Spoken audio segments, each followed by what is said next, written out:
Right, today me and Elliot are at the tree planting over at King George Park, and there is a lot going on.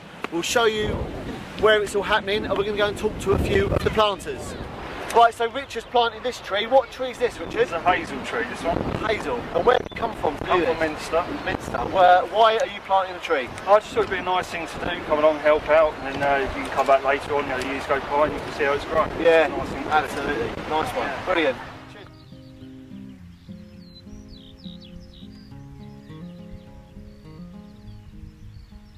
I'm here now with someone you might recognise. This is Francis Tophill from Gardens World, and you're a patron for the trees at Tree Planting Urban Trees. So yeah, I come and have been to a few of these tree planting events. Oh, not always in the sunshine. No, that's it. It's really nice day, isn't it? It's a bit windy though. It's nice. It's quite really nice time. And I'm guessing you totally know what you're doing when it comes to planting a tree. Yeah, I've planted a fair few trees in my life. Why have you come to King George Park to plant a tree today?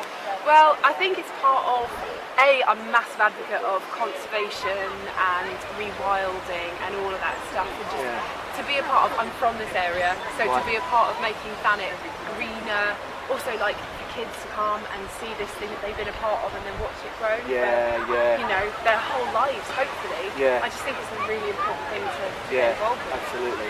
And the UK needs to plant 50 million trees a year to be net zero by 2050.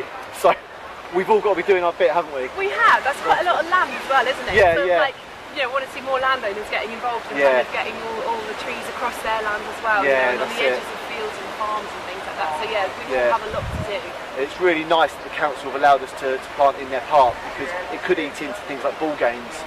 But we've got to plant everywhere we can, haven't we? Certainly, but also like the species that they've got here, like ginkgos and plums and cherries, and this is a Turkish hazel. Like, it's really, obviously, the more different species, the more habitat rich it's going to be. Yeah, it's also going to be really beautiful. Like, imagine in 20 years' time in the spring, this whole place will be full of blossom. Yeah, I can't wait. It's in their interest as well, I think, to get these sorts of spaces a little bit nicer for them to enjoy. That they know, we all know how good it is for mental health and stuff like that to come out in these spaces. Yeah, that's it. Brilliant, nice one. Thanks ever so much. Thanks for coming down today. Cheers.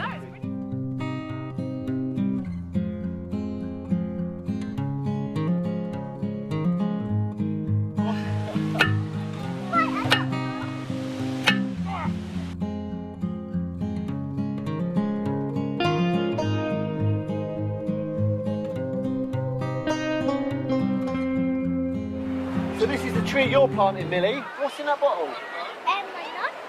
A no.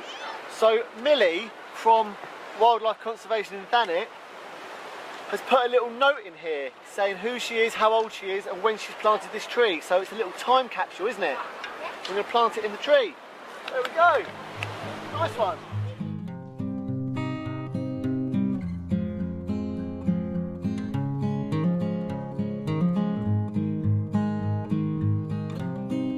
How these guys are getting on. Look, you're getting well, guys. Yeah, we're just ready to put this one in. Come on the top. Nice one. Brilliant. Where have you guys come from? Over the road. Oh, not far at all. Good stuff. Why are you planting a tree today? See that tree there? Yeah. With our elder grandchildren. Oh, now well we're here done. with our younger grandchildren. Oh, that's so nice. Lemon palata. Look at that, post office. Right, what are you guys up to? Oh yeah, we're just planting this tree. Oh, Digging a hole at the moment. Oh, so you've done the classic. You've chosen the biggest tree. Yeah, My little boy chose the biggest tree. You chose the biggest tree here, Ted. You two guys have come from Herne Bay, haven't you? Yes, we have. Yeah. Why have you come to plant a tree? Well, since having children, I've really got into sort of wanting to do a bit more. Really. Yeah. I think when you have children, you start to realise that, I don't know how to explain it, but as they'd say, leave it a bit better for the kids. Yeah, you know? we've got to leave the world a better place.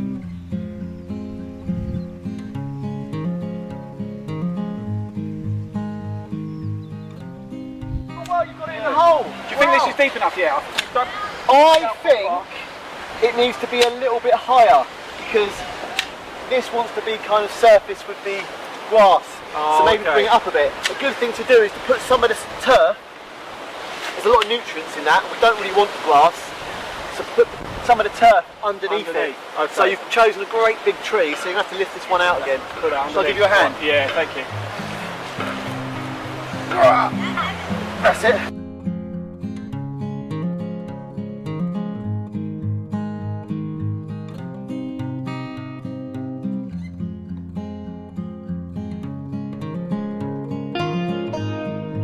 Well, I'm here with Matthew now from the Forestry Commission, and the Forestry Commission has really helped to facilitate this whole thing to happen, hasn't it? Yeah, the Forestry Commission facilitates the government's Urban Tree Challenge Fund, Right. which is helping a lot of communities across the whole country plant trees within the community. Right. And it's absolutely fantastic to Yeah. see what's happened on Thanet over the last few years. Yeah. You know, one of the least tree parts of the southeast, Yep. and we've seen so much community engagement, Yeah. so much enthusiasm, and so much hard work from Peter and you Yeah. and the colleagues who made it happen, because there's an awful lot of work Yep.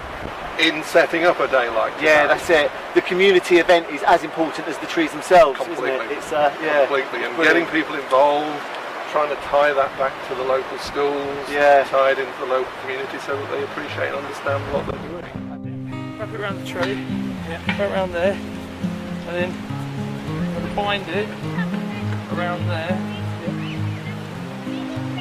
So it forces it against it. You're quite hard. It's quite hard.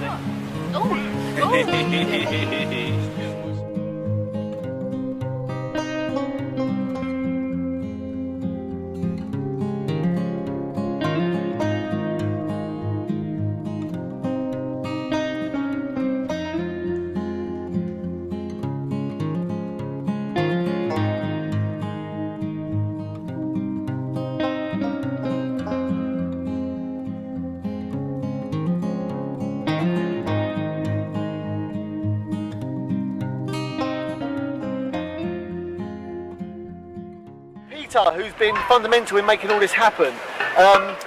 How's it all been going? Oh, it's been a huge success, Nick. Yeah, people have been really showing up and having a good time, and there's not been much pressure on them. They've just really enjoyed it, so it's really good. What's so when people have finished planting these trees today, what's next for you? Well, obviously we had a few delays with this planting, so now it's spring. Some of the trees are already flowering.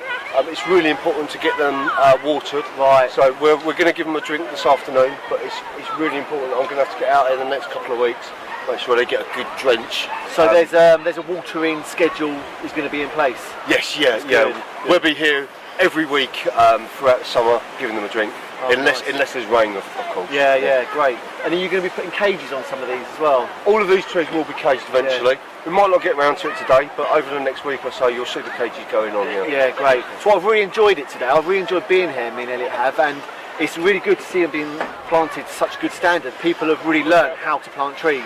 And you don't just have to do this for the tree, you have to unfortunately do this to prevent vandalism as well, don't you? To keep There are lots of factors that help degrade the trees or cause the trees to fail. One of them is vandalism. Yeah. But we've noted that we've been very very successful in the amount of trees that when the trees that have been vandalised, we're putting in a training schedule, so we're retraining them so they can go on to become trees still. Yeah, great. Brilliant. Yeah, nice one and well done. Thank you very much. Good work. Cheers. Well done.